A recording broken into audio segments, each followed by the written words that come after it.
So when we talk about boundaries,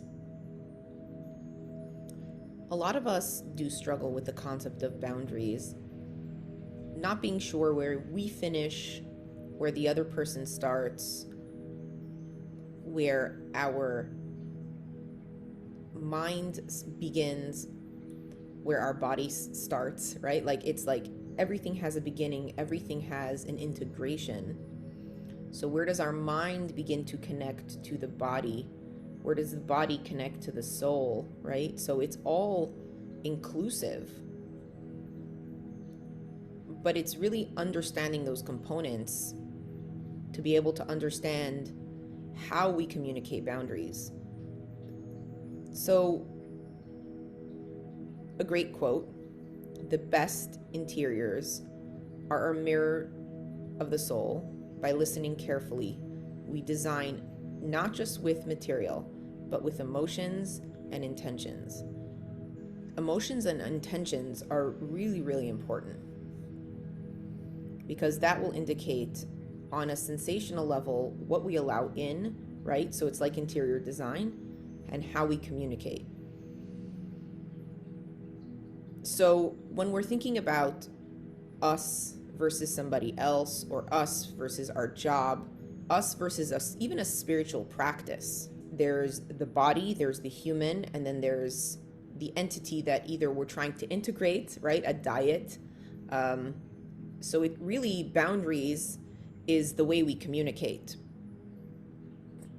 So when we struggle with understanding boundaries, a great question to ask would be, what am I holding on to?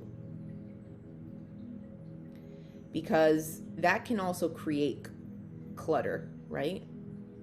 It can create a space where we are either blocking something from coming in or allowing too much, inviting too much in. So when we think of what we're holding on to, when we talk about interior design of the body, we're talking a lot about the belief system. So this works like the physical, there is the belief system. So how we would change that question, we would ask, what beliefs do we have that are currently active or deactivated when it comes to boundaries? For a lot of us, what ends up happening with boundaries is it has to do a lot with our belief system. And sometimes the excuse we'll make is, well, God made me this way. Hashem created me like this. And Moji says, God didn't create you this way. Your mind molded you this way. These belief systems of I can't, or I'm not able, right?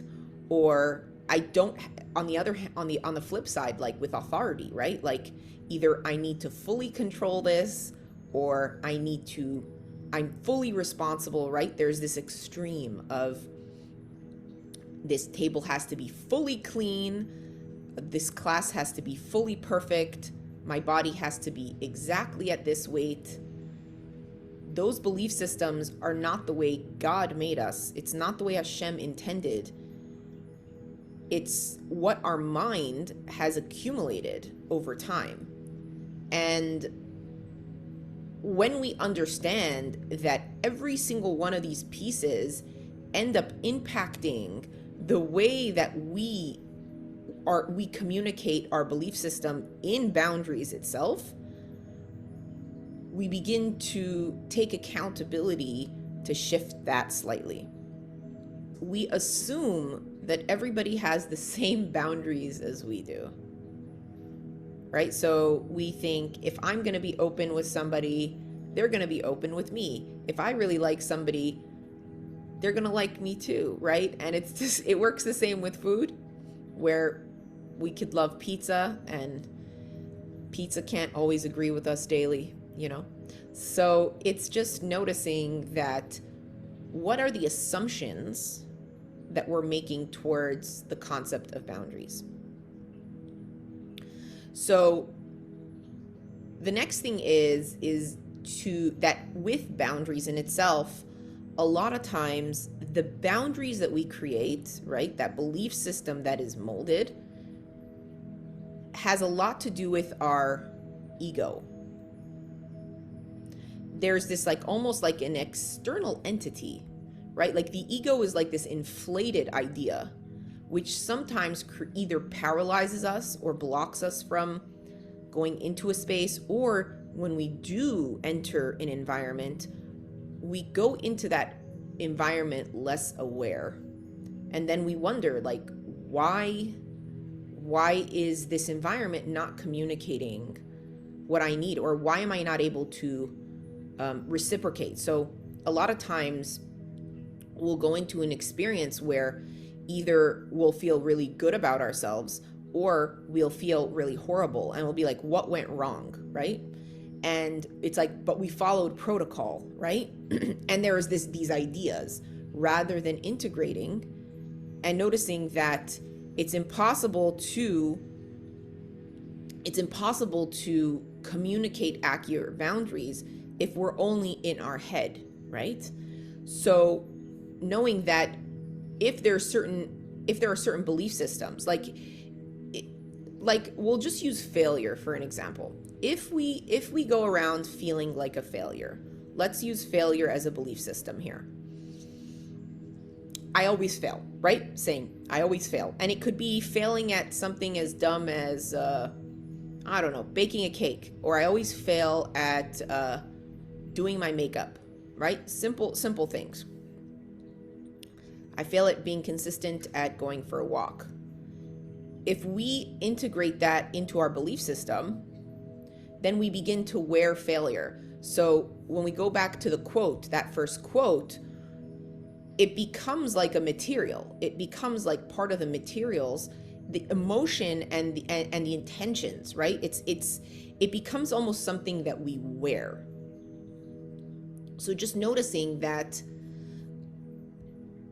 whatever we think and feel really has an impact on on the relationships that we build. So if we're feeling failure and we're around somebody else that is struggling with their confidence or with failure,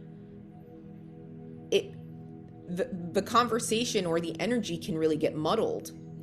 But if we say, if we shift the perspective, let's say when it comes to let's say failure, and we say to ourselves, well, what am I holding on to, or where does this failure start, right? Like where do I stop, and where does this failure begin, and what do I activate within that failure, right? Activate or deactivate.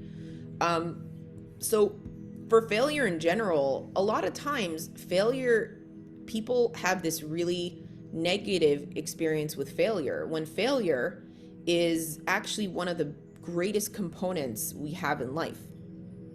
In yoga, there's a rule that if you want to learn how to stand completely straight, the indication that you'll be able to stand completely straight is if you can touch your toes or how far you can bend.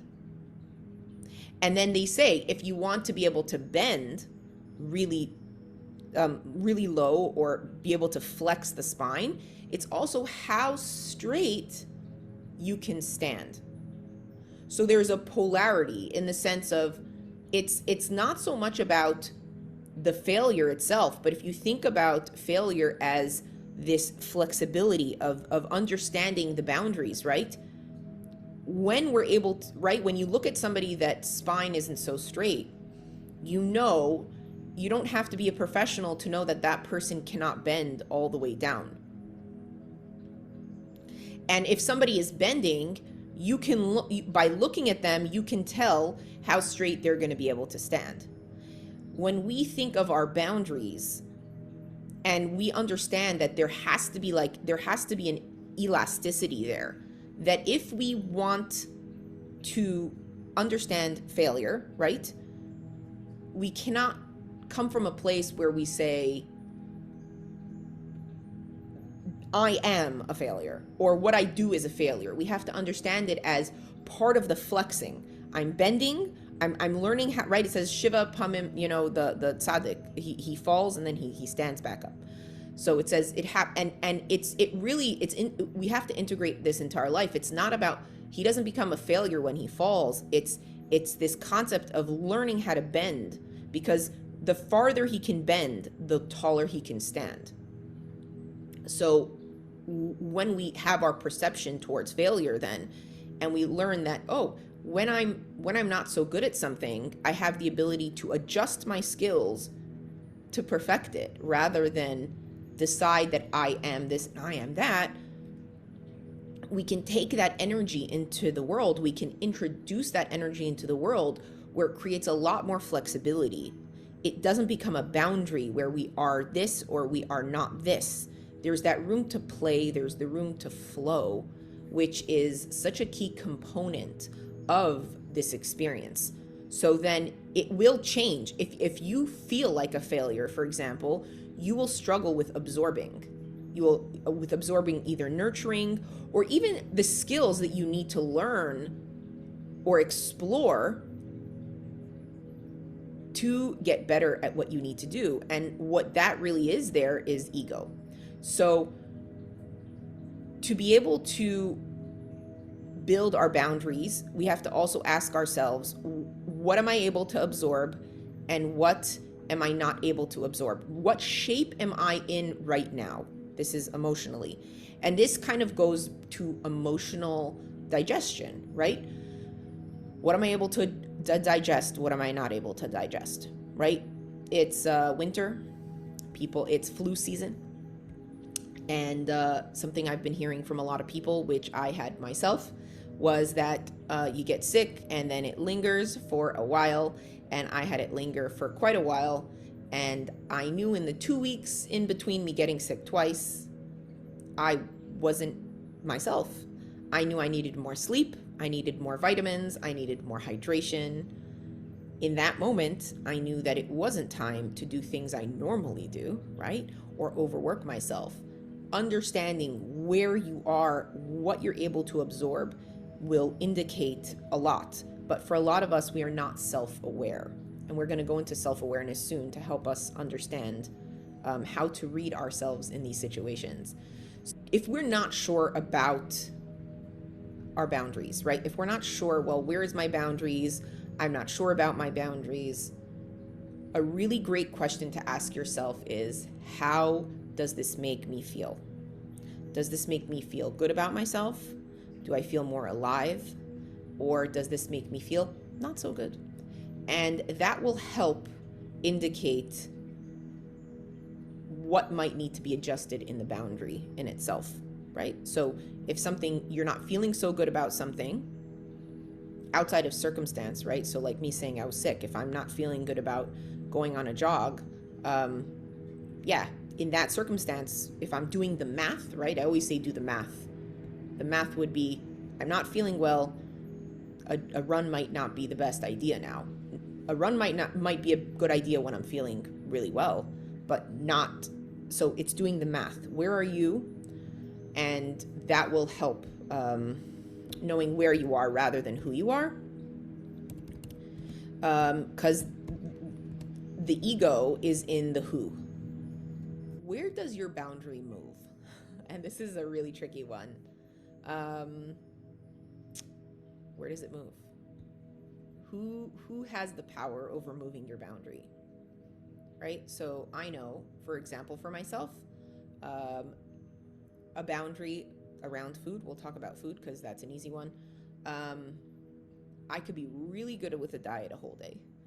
But if I had a stressful day and I get to the end of the day and there's so much going on and there's taking care of the kids and whatever, after 6 o'clock, some days, that could ruin my entire structure of, let's say, structure that I've set for myself or boundaries that I've set myself for healthy eating, right? So I know that certain situations can move my boundary when it comes to food. And I could then crave a glass of wine or something like that. And then things will shift. Even if the plan was not to have certain things, right? Like saying I'll have one cup of coffee in the morning. And then it could change depending on if I had time to eat or not. But the preference would be to eat a meal, right? To eat breakfast. So what made the boundary move? Who has the power to change that boundary? So that is really important. And the next part would be, then where do you assume you could move other people's boundaries? Which is really, really important as well. As in, for some of us, there's this belief system that we can change people. If they only do this, if they only do that, we'll change them. It's not our job to change anyone's boundaries, but teach them what boundaries are by instigating our own. So just that's a really good one to have in mind. Another thing is that on that topic, that communication, right? Communication is boundaries. It doesn't have to be always communicated in words. A lot of times people will struggle with saying, but I told that person, I said no, and then the boundary changes. And the reason that happens is because there were some elements of that conversation or in how we conveyed outside of the material, back to that first quote, in the emotion and the intention that wasn't on board or wasn't in the authentic space. Because in this space, for example, we all know when it comes to Shabbos or when it comes to certain things, there are certain things that are non-negotiable. So why are certain things non-negotiable and other things negotiable? Because there isn't a certainty around it. And the boundaries aren't set around it. So we have to make sure that it's not just words. A lot of us have a lot of fancy words that we can say, or the way we present ourselves, we think we can kind of protect our energy. But unless we are aligned with our values, that means we really know, just like if you have a Shabbos practice, what that practice really looks like and the non-negotiables that go into that. So for all of us, even in, for example, a Shabbos practice, there's certain things that we know will happen every week no matter what, and then other things that can be slightly negotiable. So just knowing those differences, because those differences will indicate a lot of how the boundaries end up shifting. So boundaries, so when we think about boundaries also, boundaries is what it means. So it's like what is being kept inside and then what is supposed to be kept outside of us. Like interior design, it's like you have a front door. There are certain things that are supposed to be kept outside and certain things that are supposed to be kept inside, even in what we communicate with others. Self-awareness is key here. So if we aren't self-aware, then we can really struggle with this. And the authenticity of who we are ends up becoming like being built around the boundaries that we set. So you can ask yourself, what are your core values? Whenever you're not sure about how boundaries work, people will always ask me, I'm not sure how this boundary thing works. Just notice the actions you take in your day. Like, do you take yourself seriously? Do you take the work that you put in place for yourself seriously? Do you put it first? Do you put it last? Those things will indicate your boundary. Do you value yourself? These are really important things. And it evolves over time because there's consistency. If we eat healthy, over time we have a nutritious body. So, and then you can ask yourself, in a moment of significant challenge, what patterns of thought or behavior are our default setting, right? So back to the failure scenario, if you kind of constantly feel like, if it's like, I can't do this, or this always happens to me, that's going to be the boundary you set for yourself, and just knowing where you cave. The other thing is asking yourself, what are the expectations you have of yourself? So, or what do you assume other people's expectations of you are? because a lot of times there's an assumption, and sometimes even when it comes to ourselves, we don't know. So with a lot of this work, and again, I'm going to put it all into the newsletter so you'll have it written out, but these questions don't get answered on the spot. Like I have like a paper or a note opened, and I ask myself these questions on a daily basis. When I'm working on a very specific, like if I'm working on boundaries, I will have these kind of questions open. And then I kind of monitor myself through the day, and I ask myself these questions throughout the day so that I can come back with answers either throughout the day or throughout the week. And then the most important question, which is the last question here, is what aspect of your life do you resist change? And what does this resistance teach you about your true value and what you fear?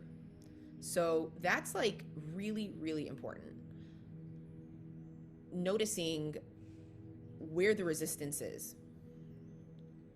So when it comes to having some tools to help with self-regulating, right? Because when we are building self-awareness, it's also learning to support ourselves. Recognize your emotions regularly. Like, pay attention to what you feel in certain situations. Because if we're not aware of it, then it's really difficult to either support it, understand it, or create perspective around it. A great thing to do in this situation is pause and reflect. So when you have a stressful situation, or a situation where back to boundaries, where you're not feeling your best in that situation, remove yourself from that situation. Pause. You don't always have to answer. You don't always have to have an answer, not for others and not for yourself. Sometimes you could be like, let me wonder. You don't have to attach either a trauma to it. You don't have to say, oh, it's because of this, it's because of that, right? Just open. Say, let me wonder a little. Let me explore. And then you can choose your response. So if you don't like how you're responding, like I had a situation this week where I said, I really didn't like how I responded in that situation. I might not have an answer to how I want to respond, but I just didn't like my approach. So I'm going to be open to explore a better approach. And lastly is noticing what your coping strategies are. So design is dialogue, in the sense that the way we design our life, if it has a sense of calm within it, in that experience, we can succeed. How do you choose to communicate, right? How do we embody this work outside of our words and our intellect, right? Because our mind will always rationalize. So taking that time outside of all of that to kind of just take that time to sit with yourself. And lastly, we'll close with this, is when you take the time for stillness and self-regulation, it will really give you the support you need to understand what your boundaries are. Because the more time that we spend with ourselves, the more we get to know ourselves. So ask yourself, am I spending more time with others, or am I creating that value within myself? So thank you so much for joining me here today. Feel free to like, follow, share as we expand this experience. We have the newsletter out. I will have a PDF soon ready, which is going to be a gift to all of you with some really great self-aware questions. So yeah, I look forward to doing this again, and I will see you all next week. Let yourself heal.